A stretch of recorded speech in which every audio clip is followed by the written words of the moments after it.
Welcome to Angela's Kitchen Garden. I've just come down to the plot today to sow some seeds, and I'm going to be trying a new method this year, so come and have a look. So I've got this little seed module here, and I'm going to be putting some radish seeds into it. And the technique that I'm going to try out is one by Charles Dowding, and it seemed really interesting and I really hope it works. And he suggests that what you do is you don't sow one seed into each module. What you do is you sow them in little clumps, and then as they grow you don't thin them out, you then plant them out in their little clumps, and then as the radishes or beetroot or whatever it is that you've sown into the module grows, you harvest the largest one when it's ready to harvest, and then this just frees up space for the next one to grow, and it means you need less space to grow more crops. And I really like the sound of this, so I'm going to give it a go and I'm going to see if it works. So what I'm doing is I'm sowing several seeds into each of the modules here like this. And then as they grow, I won't thin them out as he suggested, and I'll pick them and I'll see if it works.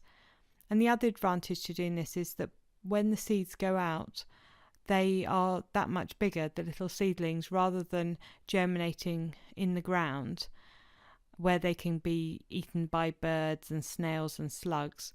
And so you just give them a little bit more protection for a little bit longer, and it means that you're going to lose less of the crops due to pests and things like that.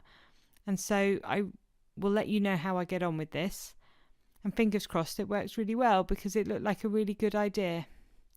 So now once you've sown your seeds, what you need to do is you need to pat down the compost so that the seeds are in contact with the soil, and then you need to give them a good water. So now what I'm going to do is I'm going to sow some stevia. I've never grown this before, but it's a pack of seeds by Homegrown Revolution by Sutton Seeds, and it looked really interesting, so I'm going to give it a go.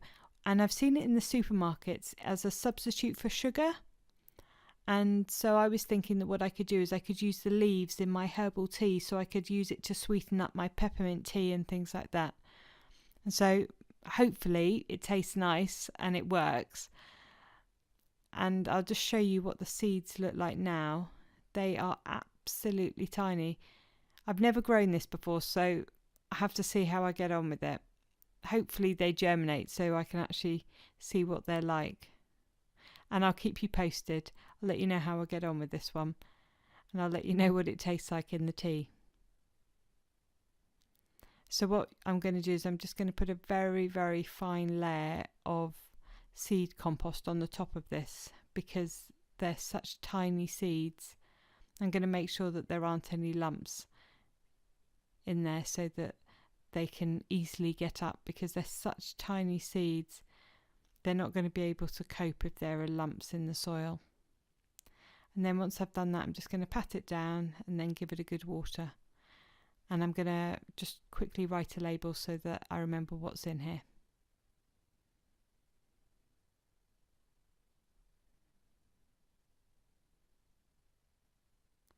So that's that one done. Now the other thing that I'm going to sow, which is slightly unusual, is something called asparagus pea.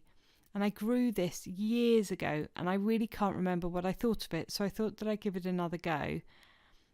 And they're quite big seeds. They're really easy to sow, these ones. So I'm going to fill I'll show you the seeds here first. As you can see, they're quite big. They're a bit smaller than pea seeds.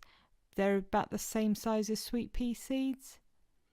And so what I'm going to do is I'm going to fill this pot up here with a mixture of compost and seed sowing compost, so it's just got a little bit more drainage in it. And then what I'm going to do is I'm going to create 5 little holes in this pot,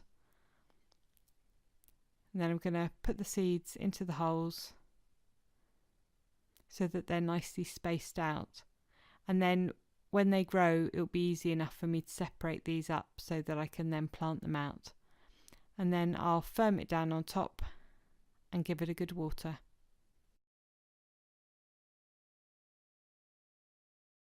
So now I'm going to show you my Coturnix quail, and these are lovely little birds.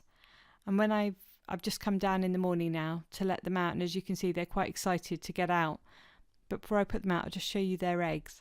every morning when I come to let them out, I can collect a couple of eggs from them.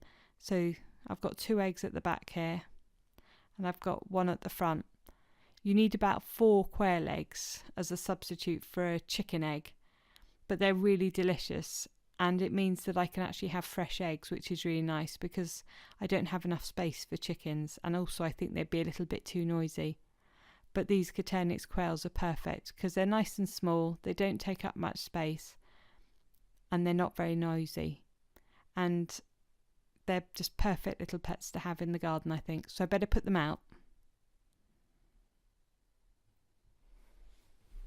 Thank you for watching. If you like this video, please give it a big thumbs up and subscribe. Also, check out my other videos.